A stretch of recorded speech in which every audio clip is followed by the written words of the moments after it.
皆さんこんにちは、ガジェログです。ついに国内向けの Redmi Note 11 Pro 5G が発表されました。長かったですね。昨年の2021年10月の末に初めて Redmi Note 11シリーズが中国国内で発表されてから、半年以上経ってようやく日本国内で Redmi Note 11 Pro 5G がお目見えしました。ようやく登場したとはいえ、日本国内向けとしてどう変わったのか見ていきたいと思います。お値段の方はどうなっているのでしょうか。もろもろを含めて解説していきたいと思います。それでは本日も行ってみましょう。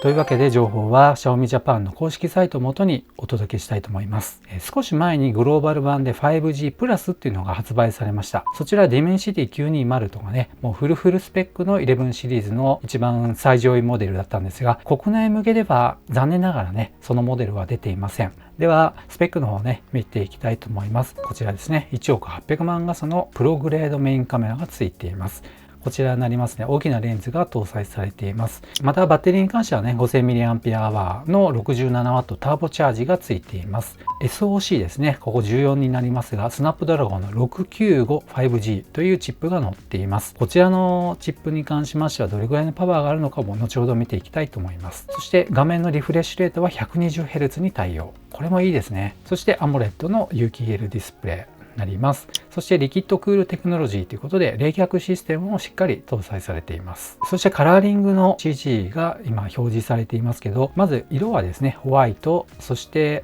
こちらはブラックになりますね。はい、ブラック、そして最後に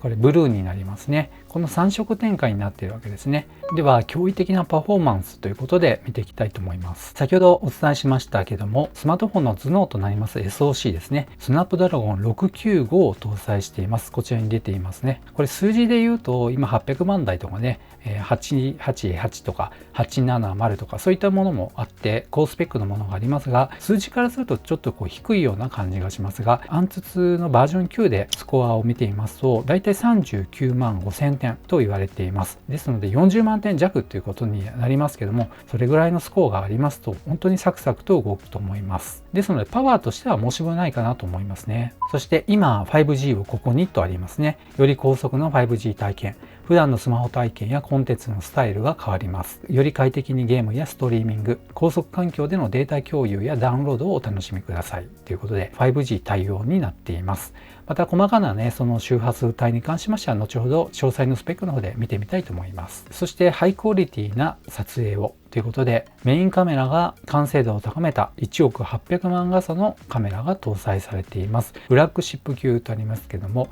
3つのカメラの連携により雄大な風景もミクロな世界も美しい夜景もハイレベルなポートレートも全てプロのような撮影を可能にしますとありますね。ここに出ていますけどね、1億800万画素という非常に解像度の高いカメラが積まれています。ただ最近よく言われるのは、大きな画素数をね積んでいるとしても実際そのセンサーが小さいと暗くなってしまうとかね、よく言われています。ですので本当にハイエンドモデルになってきますと、この辺りがこの間出たアコース R7 とかなりますと4700万画素ぐらいだったりするんですよね。ですのでただ大きければいいっていう問題でもありませんので、バランスを見た時にね、実際その写真がどうかっていうことになると思います。1億800万画素のメインカメラでのサンプル写真が今出ていますけども、このようにサンプル写真は非常に綺麗に撮影されていますので、パッと見の印象はクリアにかなり撮れてるなというふうに思います。またマクロカメラの撮影のサンプルになりますけども、これもめちゃめちゃ綺麗ですよね。これはプロが撮影したもうベストショットになりますので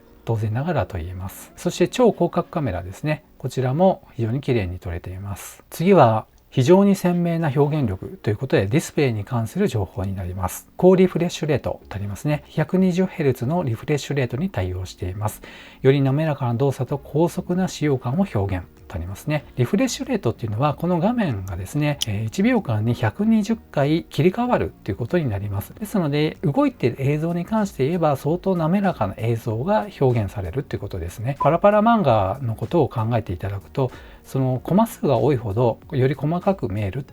よりスムーズに見えるっていうふうにイメージしていただければわかるんじゃないかなと思います。そして先ほどもお伝えしましたようにディスプレイのサイズになりますが 6.67 インチのフル HD プラスになっています。有機 EL ディスプレイですね。AMOLED が採用されています。やっぱりディスプレイ相当綺麗ですね。加えて持続するパワーということでバッテリーの情報になっていきます。変わらぬスタミナということで 5000mAh の大容量バッテリーを搭載ということで、もう外出先での電池切れの心配がありませんとあります。 5000mAh どうですかね。今となってはですね、こういう中華スマホからすると普通になってきているんですけども、国産メーカーを使っている方からすると結構大きめの数字に感じるかもしれませんね。そして充電速度に関してです。長時間利用を支える2つのパワーということで 5000mAh のバッテリーとターボチャージ急速充電の対応の 67W の充電器、しかも同梱とありますね。これ嬉しいですね。長時間の使用に対応できますと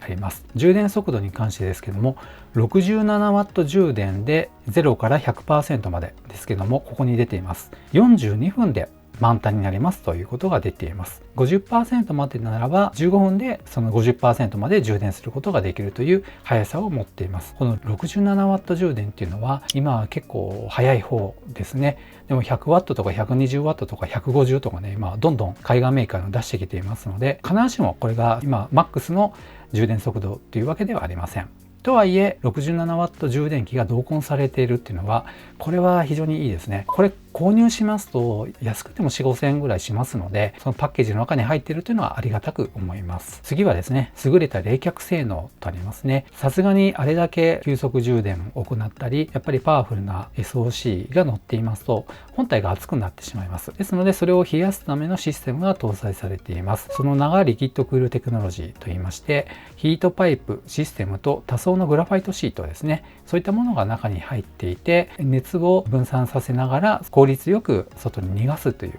そうした仕組みが採用されています。そのおかげもありまして、冷却しながら急速充電を行うこともできるよっていうことになっています。そしてデザインになりますね。スタイリッシュなデザインとなっています。これどっかで見たような形になっていますが、フラットデザインですね。非常にやっぱり iPhone を意識していると思われますね。パワフルな外観とあります。スタイリッシュなカメラとガラス素材過去背面の組み合わせにより、スリムなフラットエッジデザインに、また手触りもよくしっかりとしたグリップ感も特徴の一つですとあります。やっぱりね、こう最近のトレンドはこのフラットデザインになっていますね。このスクエア型のエッジが立ったようなデザインになっていて、一昔前はこの辺は丸みを帯びていて、非常にこう手に優しい感じがしたんですが、最近のトレンドはこのようにフラットデザインになっているということです。個人的にはどうですかね。ちょっと丸みを持っていた方がやっぱ持ちやすいのかなという気はしますけど、やっぱり見た目としては非常にスタイリッシュですよね。あなたの感性に最もフィットするカラーをお選びくださいとあります。カラーリングになりますが、グラファイトグレー、そしてアトランティックブルー、加えてポーラーホワイト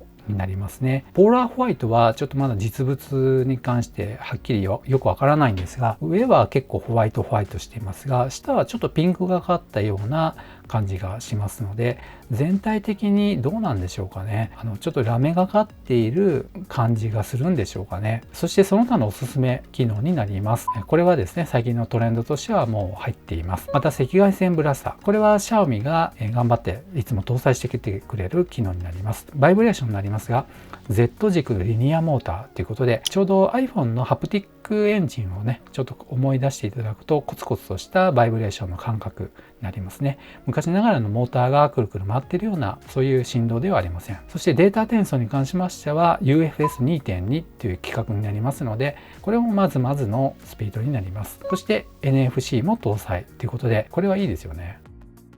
ではですね、細かな仕様の方も見ていきたいと思いますが、先ほどですね、触れなかった部分をご紹介したいと思います。まず、メモリの容量と、そしてストレージの容量になりますが、6GB のメモリに 128GB の ROM になります。まずのね、容量になっていますね。そして、メモリのスピードに関して出ていますね。ストレージもそうですけども、LPDDR4X になります。そして、先ほどもお伝えしたように UFS2.2ということで、最新の規格ではありませんけども、お値段相応の機能になっているという感じになります。そしてですね、サイズと重さになりますね。サイズ感はね、このような数値になっていますが、大事なところはここですね。重量 202g になっています。これは重いと見るか、妥当と見るかということなんですけども、だいたい 5000mAh のバッテリーを積んでいると、だいたい相場がこれぐらいの重さになってしまいますね。ただ今まで iPhone とか使っていた方含めてですね、小さめのスマートフォン使っていた方がこの 200g 級のスマートフォンを持ちますとね、結構重っていう感じになると思いますので、結構慣れるまでね1週間ぐらいかかるんじゃないかなという気がします。そしてディスプレイの補足の情報ですけれども、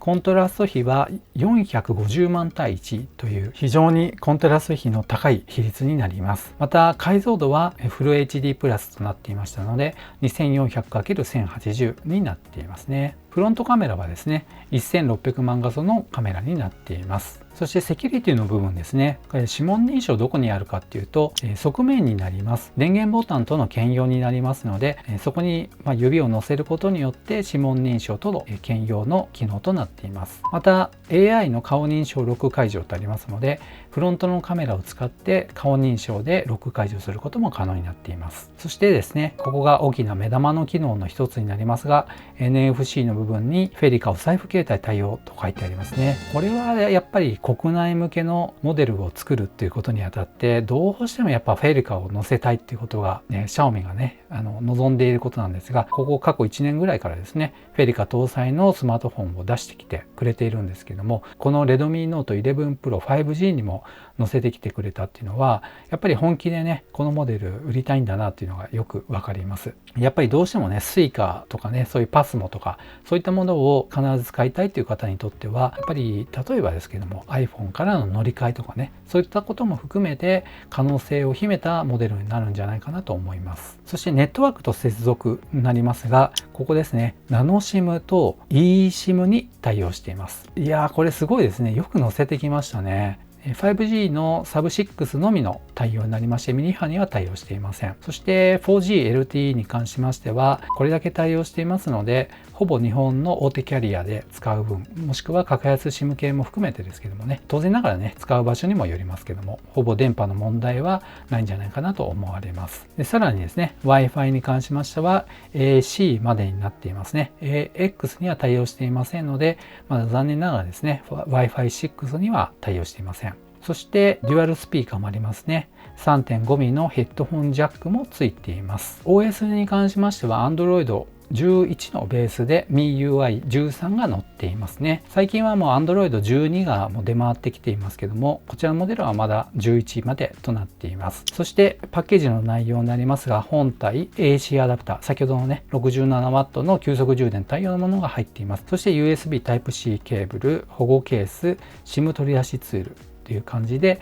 だいたい一般的なものが入っていますね。そしてですね、この Xiaomi の公式サイトから飛べるようになっていたんですが、楽天モバイルでも取り扱いがされます。 Redmi Note 11 Pro 5G が5月30日月曜日の午前9時ですね、発売という形になっています。今からね予約注文できますよというふうになっていますね。価格が気になるところなんですが、本体の価格が 42,980 円になります。そして最大2万円相当のポイント還元しますよということで、実質 22,980 円で販売されます。ポイントでの還元になりますのでね、現金値引きではありませんので、そのあたりは注意ってことになりますね。でもね、結構安く買えますね。そして最後に Xiaomi Japan 公式サイトのオンラインストアでの価格の方を見ていきたいと思います。Redmi Note 11 Pro 5G 6GB プラス 128GB となっていますけども、44,800 円が定価で販売されます。ただですね、結構お値段高くなりましたね。中国国内で発表された時にはやっぱり3万円台後半か、もしくは真ん中1万円ぐらい安かったかなと思いますのでね、だいぶお値段上がってしまったなと思います。でも日本国内向けにフェリカ搭載だったりとかね、また eSIM 仕様になっていたりとか、ちょっとこうスペックの方を調整してきているっていうのもあるので、この値段に関しては仕方ないなと思います。はい。というわけでですね、今回 Redmi Note 11 Pro 5G をご紹介しました。いよいよ日本国内に投入されます。フェリカ搭載だったり、そしてナノ SIM と eSIM のデュアル SIM にも対応していますね。そして AC アダプターの 67W 急速充電が同梱されていますので、これは非常にいいですね。ですがトータルで見ると結構妥当な価格帯になってるんじゃないかなという気がします。とはいえですね、この 5G プラスというモデルがこの上にあるんですけども、それに関してはどうも国内投入されないということで、ちょっとそこは残念だったなと思いますね。というわけでですね、この Redmi Note 11 Pro 5G の購入の際の参考になれば幸いです。皆さん良い買い物をされてください。本日は以上となります。この動画が良かったよという方は高評価、そしてまだの方はぜひこの機会にチャンネル登録をお願いいたします。ではまた次の動画でお会いしましょう。さよなら。